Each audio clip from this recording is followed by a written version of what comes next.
Hello, and welcome to the World Report, where we discuss worldwide experiences. I'm your host, Liyah, and today we are going to talk about the experience of Mexican Americans in World War II.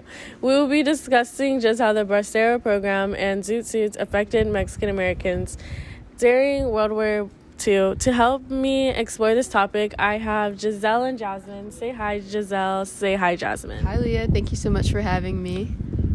Thank you, Liyah. It's a pleasure to be here. So let's start with the basics.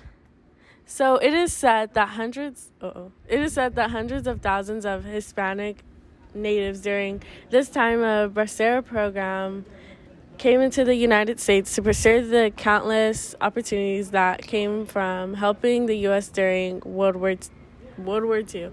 During the Bracero program, what was happening? So essentially, it was an influx of Mexicans coming into the U.S. to help restore the balance of the working industry. With many Americans out in the war, the U.S. and Mexico made a plan to contract laborers for a limited time. This program was called the Bracero program. It came from executive order on August 4th, 1942, called the Mexican Farm Labor Program to address the national agricultural shortage in the United States. And it allowed millions of men to work legally in the U.S. on short labor contracts and be issued temporary work visas, leading to an influx of undocumented and documented laborers. So I am assuming that there had been a lot of discrimination, especially considering that it was the early mid-1940s and racism was still at such a high. Of course, the United States and Mexico agreed on protocols to protect the braceros from discrimination and poor wages, but discrimination still prevailed, and the braceros had to experience exposure to deadly chemicals, poor wages, and unjust charges on room and board.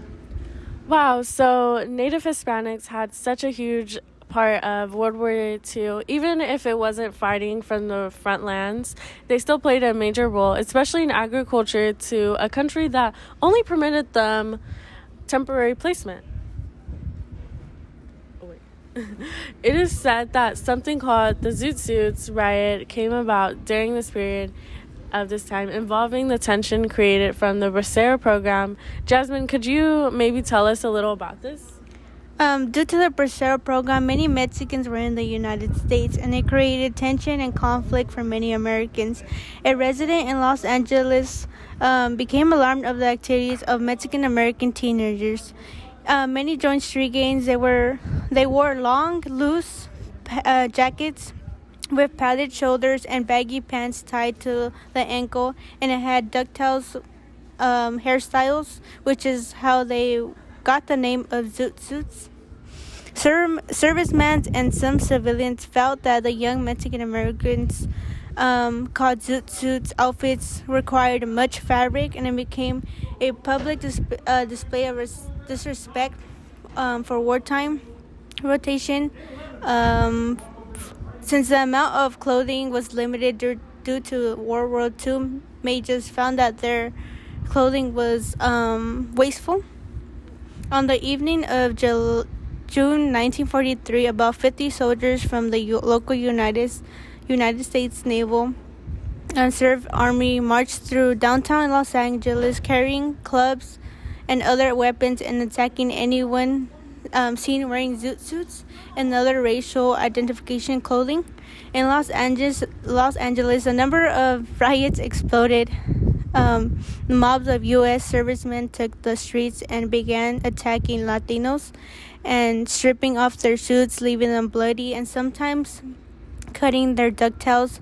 They would urine on them, sometimes on the younger men, and local police often just watched from the sidelines. When the Mexicans tried to fight back, police moved them out and arrested them.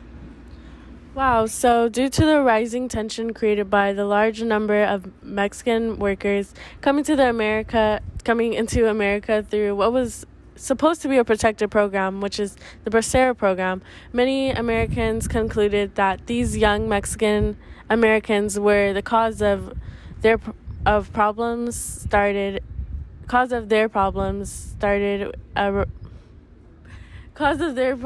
which started a riot in Los Angeles, California. Yeah, so soon Mexicans became the second largest group of migrants after African Americans in the 1940s. And they were heavily concentrated in industrial cities and places where they had many economic opportunities. But this overall expansion of Mexican American neighborhoods is what created the tension and later conflict. It was a very tough time for Mexican Americans who were often belittled and seen as lesser than especially on the home front of the United States. So they experienced much on the home front, but what about in World War II itself? Well, during the time of World War II, Mexican Americans were much more prominent on the land front and working for industrial, and labor industries. They still had a very important role in World War II itself. About 400,000 to 500,000 Hispanic service members served in the armed forces.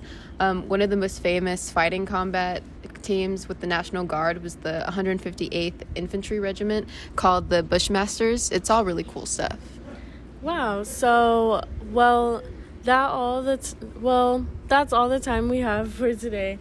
Thank you so much for joining me on this episode of the World Podcast. I hope you enjoyed our discussion of Mexican Americans during World War II in the U.S. If you have any feedback or suggestions for future episodes, please feel free to contact us at whatsupworld.com, and don't forget to subscribe and rate us on your favorite podcast platform. Until next time, meet us around the world. And thank you so much, Giselle. Thank you so much, Jasmin. Thank you for coming here and talking about zoot suits and the Bracero program, because this was a really huge part to, America and their history. And guys, that is it for today. And thank you so much. Thank you.